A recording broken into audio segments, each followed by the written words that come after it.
the LIV League was announced last night for its first event in London, and Dustin Johnson's on there. Wow. Just 100 days removed from Dustin Johnson and the PGA putting out a statement basically talking about how great the PGA is and how great the PGA players are and how you never leave the league. 100 days later, it is announced that Dustin Johnson, Sergio Garcia, Ian Poulter, Kevin Na, Lee Westwood, Louis Oosthuizen, Martin Kamer, Charles Schwartzel, Graham McDowell, Taylor Gooch, not listed, not going, Phil Mickelson. Whoa. The reason why this was such a big deal is because the PGA Tour has had zero competition, I believe is how everybody feels about it since the beginning of the PGA Tour. And we learned from Justin Thomas just 2 weeks ago, or 3 weeks ago, 2 weeks before he won the PGA Championship, in which he pocketed like $2.7 million. The PGA has no contracts for any of these golfers. The money you make is literally the money you have to go and win and earn every single weekend. Now there's sponsorship money, but how's your sponsorship money come? Well, you got to play well, you got to get on TV. So the fact that they have a tour in a league that doesn't have any contracts or benefits really for the professional golfers, I think this opportunity for another league has been sitting there for a very, very long time. In Saudi, this LIV League is taking advantage of that. I would assume they're paying appearance fees, which it says Johnson and Garcia are receiving hefty appearance fees or even contracts to compete in a specified number of events on top of the prize money. This is via sportsillustrated.com, si.com. Total purse, $25 million, with $20 million earmarked for the individual portion of the event and $4 million going to the winner. I guess the winner, the entire purse for like the U.S. Open or something is $12.5 million or something like that. Last year it was with 2.5 to the winner, I believe. So this purse is bigger than almost all but one tournament, I think, for the PGA. The closest one was the Players, which happened last week, and that total purse is $20 million. And I think 2 weeks ago, and I think JT got like $3 million or something for the win. So they're offering up appearance fees, contracts, and bigger purses. And the PGA has been basically the one-stop shop for golf for all of these years, and they had no appearance fees, no contracts, and smaller purses.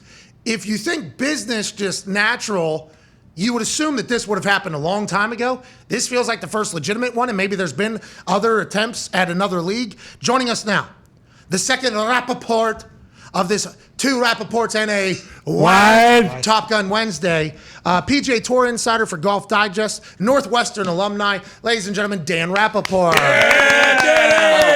Wow, thank you. I appreciate that. Hey, Dan, no, thank you for making time for us today. We appreciate the hell out of you because we have questions. We don't know your world as well as you, we hope at least. How has this not happened a lot sooner with the fact that the PGA Tour has no contracts, no appearance fees, and players have to earn every single dollar that they make out there? We just learned that a couple weeks ago. That made no sense to any of us. I assumed once you got your card, you got a certain amount of money, and then money totals and bonuses happen. That's not the case. How has this not happened earlier, or has there been attempts, and this is just the first one with massive financial backing? I think it's more the second one that you said. I think people have realized that this is a sort of vulnerability on the PGA Tour's model that could be exposed by the right people. But look how much money it's taking, right? DJ, the rumors are like $100 or $150 million before prize money. That's just a guarantee. So it's not like anyone can show up and do this. They need, the backing of something like the PIF, which is the public investment fund, the Saudi entity that is funding this thing. And they aren't profit motivated. And that makes them very, very dangerous because they can afford to spend all this money up front and lose all of this money because their goal is not to make money. Their goal is to soften their image to the world. Their goal is to present a new face of Saudi Arabia. So if you're some other upstart and you say, okay, I'm going to throw $200 million at all these golfers, yeah, they might play, but you won't be around very long. You're going to burn through all your cash. They have a bottomless pit of cash. So they're a very, very dangerous adversary for the PGA Tour. So what all options does the commissioner of the PGA Tour have? What can he do to these players, or what can he not do? Well, he's walked a very hard line, and I guess to his credit, he hasn't wavered from that the entire time. He said, look, if you go play in these things, you will be punished. And that punishment might include a suspension. It might include an expulsion. I don't think anyone's going to get. How can he do that? There's no contracts. There's no contracts. Well, there's no contracts, but there is a player handbook that these guys sign at the beginning of the year, which is guiding the rules. And in the handbook, it says very, very clearly, if you can apply to play in 3 events every year that aren't PGA Tour events that happen the same week as PGA Tour events. Usually this is like a technicality that just never comes up because it's not relevant. This year, obviously, it is relevant. So they can give those and they can allow you to play, but they also cannot allow you to play, and they can deny those releases. So all of these guys who are playing in this event, they don't want to get kicked off the PGA Tour, so they applied for these releases. They were told no. And it's not a breach of conduct until you actually stick a tee in the ground. So you'll see that the PGA Tour is posturing. They're saying, we're going to do this, we're going to do this, we're going to punish you. But they haven't actually done anything because no one's actually against the rules until they actually tee it up in that tournament. So that's what we're waiting to see. So they're signing a contract. They sign a contract basically with the PGA Tour every single year, and it's because it's the only game in town. I assume that's why everybody signs it. Hey, you're not paying me any money. You're not guaranteeing me anything, but I can guarantee you that I won't do all these things. With the guaranteed money stuff is interesting because these guys have big endorsement deals, which is guaranteed money, right? Like, yeah, but that only happens if they play good and they're on TV, right? Correct. That only happens to the best players. But look, in the last 2 years, I think it's telling they've found a lot of money to give these guys that they didn't have before. There's a new thing where if you play 15 events on the PGA Tour, you get 50 grand just for playing 15 events, which is not crazy money, but for some guys, that's a nice 50 grand. Now they have the Comcast Top 10, I think it's called, where at the end of the regular season for the FedEx Cup, the top 10 guys get a significant amount of money. The winner gets multiple $1 million. Then they have this new Player Impact program, which the winner, who's going to be Tiger again probably, is going to get $10 million, right? Exactly. Just for bringing attention to the PGA Tour. So the guys notice that they're finding this money that they didn't have before, and it's just magically appearing now that there's a competitor. Is Phil Mickelson playing in this league? Because he wasn't on the list, but he kind of seemed like the first big name that wasn't really turning LIV down. I think he is. That's me saying I think so. That's me saying I think so. But look, so there's 48 players who are going to play in this event. There were 42 names on that list. There's 5 spots that are open for a different event, like a qualifying kind of thing this week. And then there's one more spot. I mean, if you look at Phil's apology right after is the silhouette of a lefty in that one spot? Is that what you're basically saying? Is what it's leading up to? Yeah.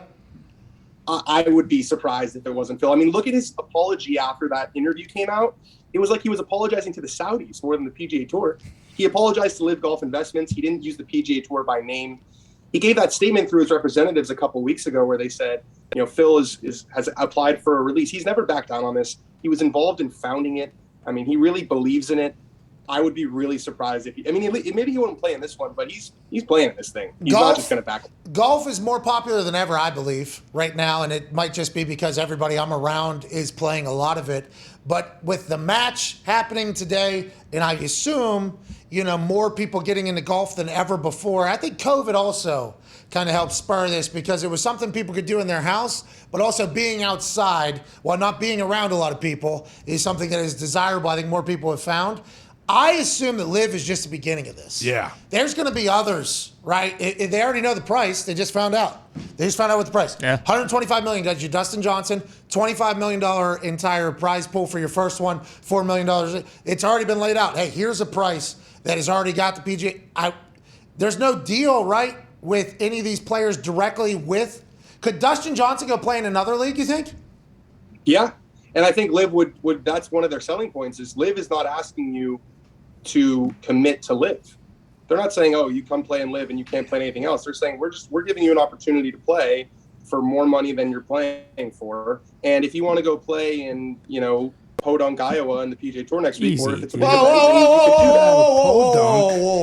whoa. Some fucking great golf courses in Iowa. That's a goddamn John Deere Classic, Dan. That's actually John Wayne Illinois. Gacy. That's chat. Yeah, that's Quad Cities. Sorry, I didn't mean that as a dig. But you know what I'm saying? Like, they're not saying they're not making you choose. They're saying we're just providing options to independent contractors. And I've spoken with their lawyers.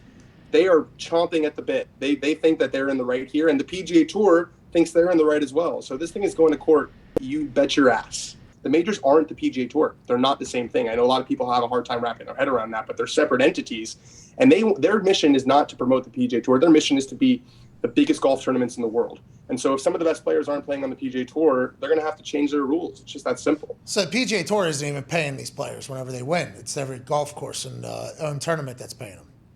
Well, no, I'm saying the major championships themselves are different. So the U.S. Open is run by the USGA. It's not run by the PGA Tour. Who pays the winner? USGA? The USGA. Yeah, of the majors, yes. Oh, the Masters. So the PGA takes every dollar. What does the PGA spend? No. PGA pays on their normal events, non-major championship events. So like this weekend, the No Memorial. prize pools. Go ahead.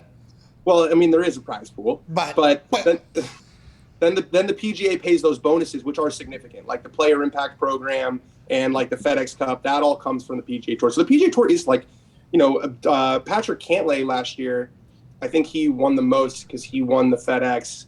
He won like 27 million on course, which again, that's a lot of money. how many majors though? He won 0 majors. Oh, so that's all from the PGA Tour right there. Yeah, that's from regular PGA Tour events, and that FedEx Cup bonus. He won the FedEx Cup, which is like a season-long race, and he got 15 million from the PGA Tour for that.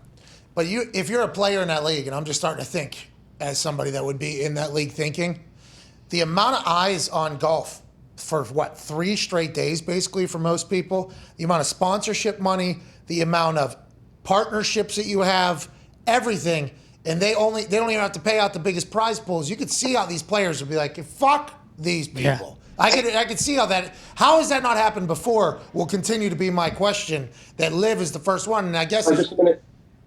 Oh, I'm sorry. Just a few minutes, please. Hey, do they have a TV deal, Pat? We're good. We're good. Yeah, CBS, right? CBS, NBC. I assume they have a TV deal. No, it's on LIV YouTube.